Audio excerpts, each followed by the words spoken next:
In corporate America, companies spend millions of dollars analyzing language. Call centers use sentiment analysis to detect frustration before a customer even asks for a supervisor. It's serious technology, and I've seen it used in businesses for years now, but I've never seen it applied to golf.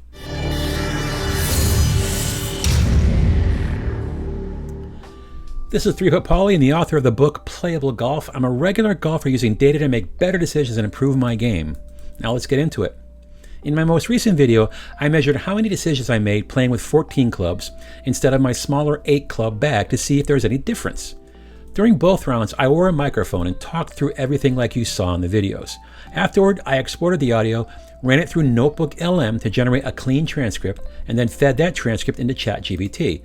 No editing or filtering, just the raw words from both rounds. And then I asked a simple question: what changed? Not score, not ball speed, but language. Was there more hesitation, more doubt, more back and forth decision talk? And the answer was surprisingly clear. So let's start with the simplest metric. The simplest metric turned out to be hesitation. I didn't go into this asking ChatGPT to count hesitation phrases. I honestly didn't know what it could do with transcripts like this in the first place. So I uploaded both rounds and just asked, what can you do with this? And it started suggesting possibilities like tone shifts, decision language, frustration indicators, comparison frequency. And one of the first patterns that surfaced was hesitation language. And that caught my attention because hesitation is exactly what the 8 club idea is supposed to reduce. So we kept it simple. Count explicit hesitation phrases, not emotional scoring or interpretation, just phrases like, I don't know, maybe, should I, let's see, I guess. Anything that signaled indecision before the swing. And here's what it found. The difference wasn't subtle. That's not swing mechanics, that's mental negotiation. And the part that surprised me most, I didn't consciously feel that much more indecision in the 14 club round, but the language says otherwise. And here's the part that made me pause. While I was playing, I didn't feel wildly stressed. I wasn't melting down, I wasn't angry. I just felt slightly busier, like my brain was working a little harder before each swing. Now that's subtle, but subtle things compound over 9 holes. You don't always notice them in the moment, you notice them when you step back. And that made me wonder, if hesitation increased, what else increased? Once I saw that difference, I asked ChatGPT to go further. Break the transcripts into measurable language categories, not emotional guesses, actual word patterns. And we ended up with 4 decision-related buckets: hesitation phrases, explicit club comparisons, yardage or grid recalculations, and self-correction language.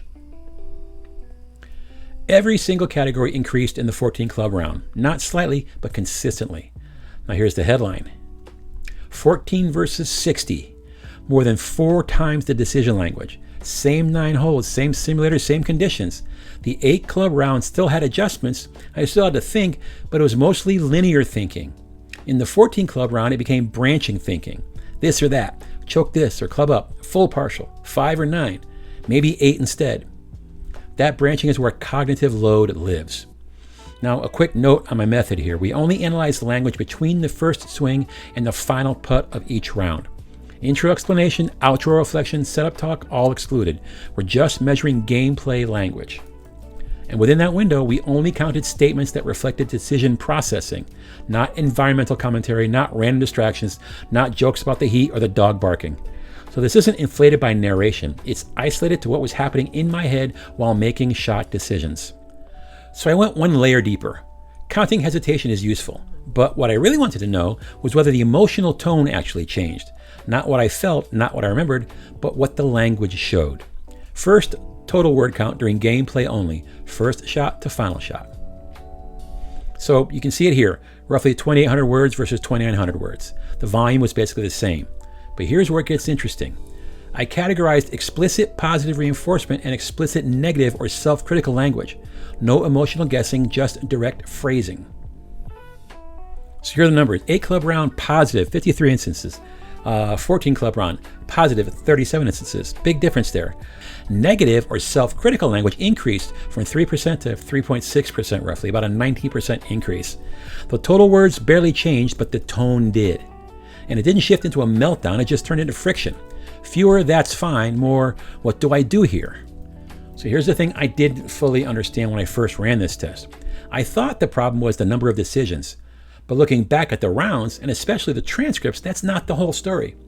The issue wasn't just that I had more options, it's where my attention went. Because instead of looking at the hole or thinking about the shot shape, I was locked onto the chart, matching numbers, dialing in yardages, trying to execute the correct swing.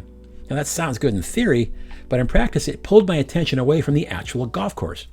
I hit a shot exactly the way I planned it and realized mid-flight, I forgot to look at the water, or I didn't see a bunker, or I didn't account for the slope. That's not just cognitive load, that's misdirected attention. And that's what the transcripts captured, not anger or meltdown, just friction. Now for the record, the 14 club round was 5 strokes higher. Now can I prove that those 5 strokes were caused by increased cognitive load? No. There were bad swings, there were distractions, there were environmental variables. But what I can say with confidence is this: the round with more clubs required dramatically more internal negotiation. And in a mental game like golf, added friction is rarely neutral. If you want to play what I call playable golf, calm, strategic, repeatable golf, then minimizing unnecessary cognitive load matters. Not because it guarantees a lower score, but because it protects clarity. And clarity gives you your best chance at a good swing. So sometimes the score doesn't tell the whole story. The language does. And here's the important part. This isn't about throwing clubs out of your bag. It's about matching complexity to capability. If you're a scratch golfer with tight dispersion windows and predictable carry numbers, 14 clubs probably help you. If you're a mid to high handicap player whose carry windows overlap and whose front to back dispersion is larger than your loft gaps, more clubs don't necessarily mean more precision. They may just mean more negotiation. And as we know, negotiation costs you mental bandwidth. If you can remove just one layer of internal debate without sacrificing coverage, that's a win. As your dispersion tightens and your carry windows separate cleanly, earn another club. But until then, clarity beats optionality. And for me right now, 8 clubs gives me more clarity than 14. Of course, that might change, and if it does, I'll test it, because that's what this channel is all about. So this is where the series has taken me. We started with dispersion, we looked at carry windows, tested overlap, measured decision frequency, and now we've analyzed tone. We've gone way beyond what club goes how far. We started looking at how the brain behaves while playing. And this whole process has me thinking about something new. If dispersion can be measured, and decision load can be measured, and even tone can be measured, can we actually measure how much thinking is happening during a round? And if we can, could we build something around that? Something like a cognitive golf index? A way to quantify how mentally efficient a round really was? So that idea is still forming in my head, but it's coming. I'm working on a new framework built around that concept right now. Because if golf really is a mental game, maybe it's time we started measuring the mental part. Remember, golf is never perfect, but good data makes the game a lot more understandable. Thank you so much for watching.